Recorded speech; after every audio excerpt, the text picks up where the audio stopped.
të ftuar nga grupi jonë parlamentar.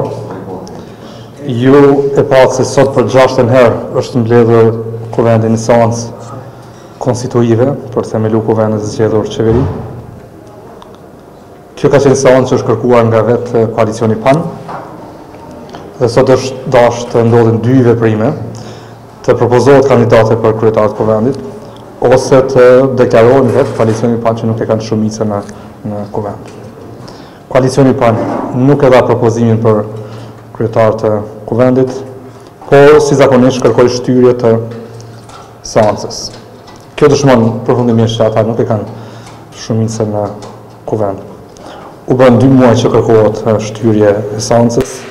Pasojat ekonomike për qytetarët dhe për vendin nuk do të jenë vetëm momentale, por do të jenë afatgjata. Ajo që është më shqetësuese është për demokracinë cilën ne jemi duke e ndërtuar në Kosovë. Qytetarët tani kanë qartë që protokolli i koalicionit saj janë duke monopolizuar procesin e themelimit të institucioneve të vendit. Janë 2 individ që janë duke monopolizuar këtë proces, është kryetari i PDK-s dhe kryetari i AK-s. Asnjëri nga ata nuk është duke zgjedhur mjete që të realizojnë qëllimet e tyre, duke tentuar të arrijnë pazare të ulta politike, duke bërë presion dhe shantazh ndaj deputetëve të zgjedhur, të cilat në fakt sot ranë poshtë të gjitha.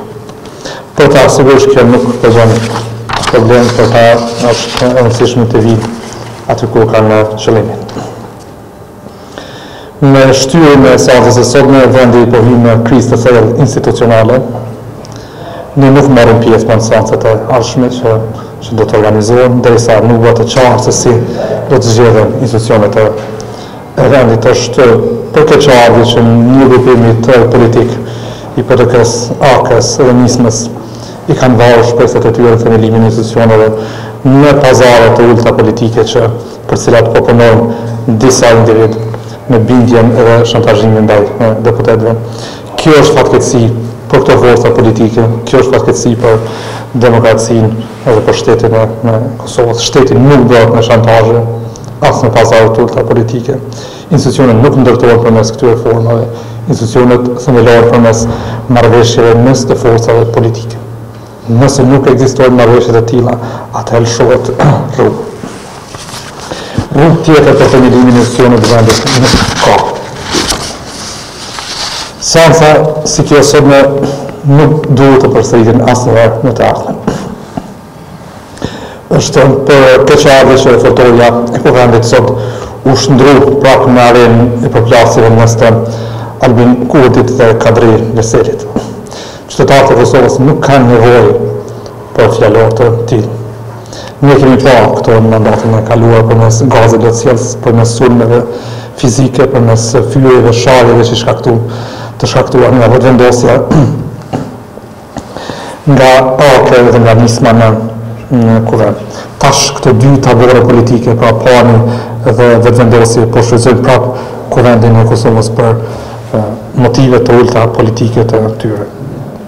Ju e dini gjithë qytetarët e vendit që vetëvendosja në mandatin e kaluar ka shkuar shumë larg në përdorimin e metodave për ardhin pushtet, duke sulmuar kryeministrin fizikisht, duke sulmuar familjen e tij, duke sulmuar stafin e tij përcjellës.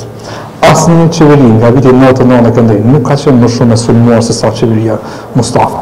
Për faktin e thjeshtë, asnjë qeveri nuk ka punuar më shumë se sa qeveria Mustafa nga viti 99 e këndej.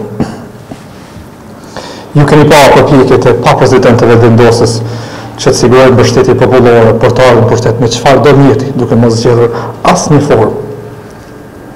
Këto veprime të vetëvendosjes në mandatin e kaluar kanë qenë të papenguara, por të mos të ndihmuara nga vetë kryetari i atëhershëm i Kuvendit, zoti Veseli.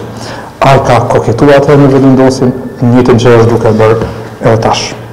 Kanë bashkëpunuar bashkë për zinjin e qeverisë, kanë bërë bashkë pastaj me AK-n dhe nismën në koalicion paralel. Sot në Kuvendin e Kosovës kemi ndëgjuar vetëm realizimin nga vetëvendosja dhe nga Albin Kurti. Ata duan koalicion me LDK-n, nuk janë gatshëm bashkëpunim me LDK-n siç kërkohet. Rruga e vetme e bashkëpunimit me ne shkon përmes deklarim i qartë për sulmet fizike dhe shpike që në Kuvendin e Kosovës dhe jashtë Kuvendit e Kosovës. Si mund kërkojmë bashkëpunim ata me njerëz që për cilët kanë dorëzuar 70 dosje në prokurori, ne jemi të njëjtit njerëz që kemi punuar atëherë dhe që jemi sot. Ata duhet të kenë dignitetin minimal që spaku të deklarojnë se ato veprime kanë qenë thjesht metodë e tyre për të ardhur në pushtet. Në kaq PDK-ve Katrini dhe Selin sot vazhduan me avazin e vjetër, duke u thirrur në luftën e shenjtë turqikës, të cilën e kanë në përkëmbur. Zoti Veseli din që kryeministri sulmon Kuvend, po dhe jashtë Kuvendit.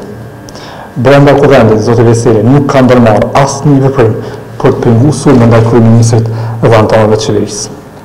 Ai është përgjegjës për lejimin e futjes së gazit lotësies në Kuvend. Ai është përgjegjës për lejimin e futjes së gazit lotësies në sallën alternative të Kuvendit, sepse atëherë ka lejuar futjen e deputetëve të opozitës së atëhershme. Ai nuk ka menaxhuar si duhet në Kuvendin, s'ka qenë gjendje për cilë dinamikën e punës së qeverisë. Kohë të fundit ju keni pa një gjëja betejë mes të PDK-s dhe vetëvendosjes, në veçanti në kryeqytet në Prishtinë. Vetëvendosja për një kohë gjatë ka sulmuar PDK-n. Tash vetëvendosja është ndryruar në një version edhe më të keq se sa PDK dikur. Tash ndërkohë PDK e akuzon vetëvendosjen në Prishtinë në veçanti. Por akuzat e PDK-s ndaj vetëvendosjes nuk bëhen duke u distancuar vetë PDK nga krimet e korrupsionit të kaluaras, por duke akuzuar vetëvendosjen se nuk janë të ndryshëm nga vetë ata të nga PDK. Kryeministri i Kosovës, me cilën tash Albin Kurti është duke u përgjigjuar që të arrijë marrëveshje, është i vetmi person që po mbron kushtetutën e vendit, që është në shërbim të institucioneve të vendit dhe që është në shërbim të qytetarëve të vendit, ndërkohë që këtë kushtetutë dhe këto institucione të gjithë janë duke i në përkëmbër. Ai është i vetmi që është duke mbrojtur interesat shtetërore në këtë moment që ne po flasim dhe po përplasim në Kuvendin e Kosovës.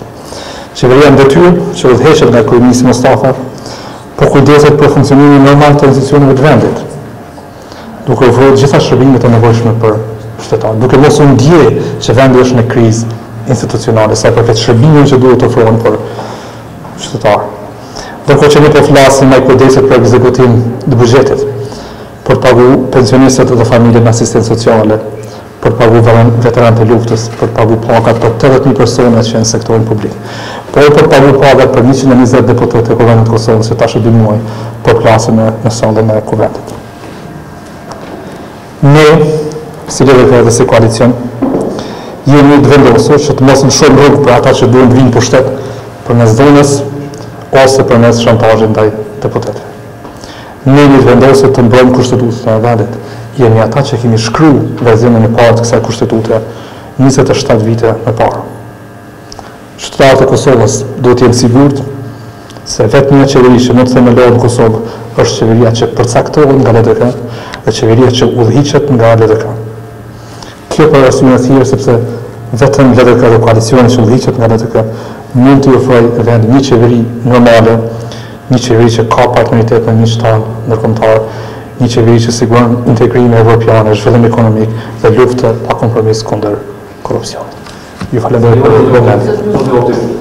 Akuzuar të planin, akuzuar të vendosën, ndërkohë që po planin se në qeverisë e LDK-s. Me kënd atë të bëjmë në qeverinë e LDK. Dhe në këto momenta ka ndonjë kusht Lidhja Demokratike e Kosovës për parë. Kushtimisht. Ne kemi bërë qartë qëndrimin tonë, si LDK dhe si koalicion. Ne respektojmë të drejtën kushtetuese të koalicionit PAN për propozuar kryetarin e Kuvendit. Sot përfundimisht u pa që ata nuk e kanë shumicën dhe tani ne do të mbledhemi në forumet e partisë për të pasur cila është rruga ligjore dhe kushtetuese për të themeluar institucionet e vendit. Në ditë të ardhshme, javë të ardhshme ne dalim konkretisht me zgjidhjen që duhet t'i ofrojmë vendit. Me këto deklarata apo vendosni vija të kuqe për vetëvendosjen? Vija të kuqe tonat është programi i LDK-s, nga i cili nuk heqim dorë. Vetëm të vjen vija të kuqe. Vija të kuqe kemi me për bashkëpunim me PDK. Ne kemi thënë, e them edhe një herë përpara jush këtu, që qeveria është në dëm ndërtohet pa PDK. Të gjithë do të konsiderohen për të themeluar një qeveri pro-evropiane. Hoti thanë që nuk do të marrin pjesë në seancë A vetëm LDK-ja apo në koalicionin LA? Unë flasë këtu në emër të koalicionit të LDK-s, Akrës dhe Alternativës. E keni përmendur në Kuvend në Kosovë, zoti Hoti, që duhet në vlerë parti politike, vetë të gjeni zgjidhje, e keni ftu këtu edhe parë. Pas ditës së sotme, pas seancës së sotme, unë mendoj që rrugë tjetër nuk ka, përveç se shqyrtimi në rrugëve ligjore dhe kushtetuese në gjithë spektrit politik për dalë nga kjo situatë. Hoti, është i mund shumë një koalicion në LDA-s në vetë vendosin duke posë parasysh të përpove që të keni për akuza, sotme, aparadosi juve. A besani që mund të arrini një tushmëri për të pranuar qeverimin?